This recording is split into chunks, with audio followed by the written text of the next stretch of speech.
What's up, guys? This is Corey, also known as QC Rideshare. Just hitting you with the latest video. I had a few topics that I wanted to talk about today, but I thought this one might be helpful for some of you guys who do Uber and Lyft more on a full-time basis, or you do it for an extended amount of hours. I was actually thinking about, how do you recover from a bad week? I think everyone has this. I mean, you have your expectations of how much money you plan on making.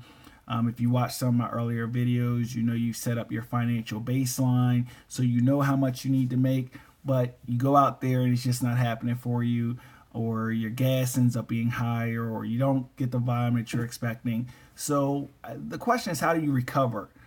The best strategy that I have found, because when you're doing your financial baseline, you're breaking down your bills based off of almost in a quarter section. So if, let's take an example, if your car payment's $400 a month, you're putting $100 a month away. So sometimes you may say, you know what, I didn't make the $100 that I needed, so now I need to go ahead and push the needed $100 to the next week. This is going to be tricky because, or like taxes, same thing, because now you're planning from behind, and it's really going to take you pushing yourself that extra little bit to recover from that loss. So some strategies: you may want to go out on a day that you normally don't go out.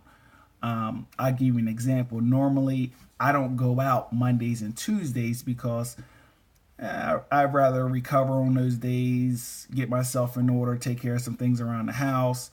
And so when I get behind, or if I have a bad week, the number one thing that I'll do is go ahead and go out Monday and Tuesday. I figure out how much I need to make. Consider Monday and Tuesday as not even part of that week in a sense. You're making your backup money, and then look at your my Wednesday through Sunday as my financial baseline. Excuse me. That's a good strategy. And I'm going to give you a scenario in a sense of, let's say your baseline is $600 a week. You have to make $600 a week. This week you had a really bad week. You only made $400. So now you're $200 in the hole. So you went ahead with your proper planning. You went ahead and said, okay, I need to now make $800 this week. How am I going to do it? Well, I don't normally go out Mondays and Tuesdays. I'm going to need to go out and make my $200 on Monday and Tuesday. Wednesday through Sunday is my normal week. I need to still make my $600. Therefore, it's almost like you're extending your week. You're almost giving yourself a loan to the next week. It's an advantage that you have as a independent contractor, as they classify you, because your work week is different than someone who's punching the clock. Also, you may want to look at, okay, is my baseline making sense? If you find yourself missing your needed amount week after week after week, you may need to reassess where you are. Are you in popular locations? Do you need to adjust your hours?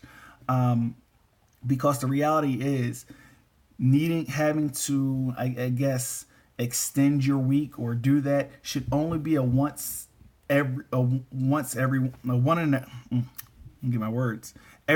a while event. It should never be something where every other week you're doing this. So there's a number of strategies that you can employ. I would love to hear from you guys on things that you guys have found successful. But I wanted to do this video real quick just to kind of touch on this topic, because it's something that I think everyone faces. As always, follow me on Twitter. Hit me up there at QC Rideshare. Also, comments and subscribe to the videos, and check out the other videos in the series. I want to keep them coming to you. My next video is going to be, I recently was approved to be a mentor with Lyft. Just give you some insight on how that's going, and what, if you are interested in doing that, what things you should expect. All right, until the next one. Peace.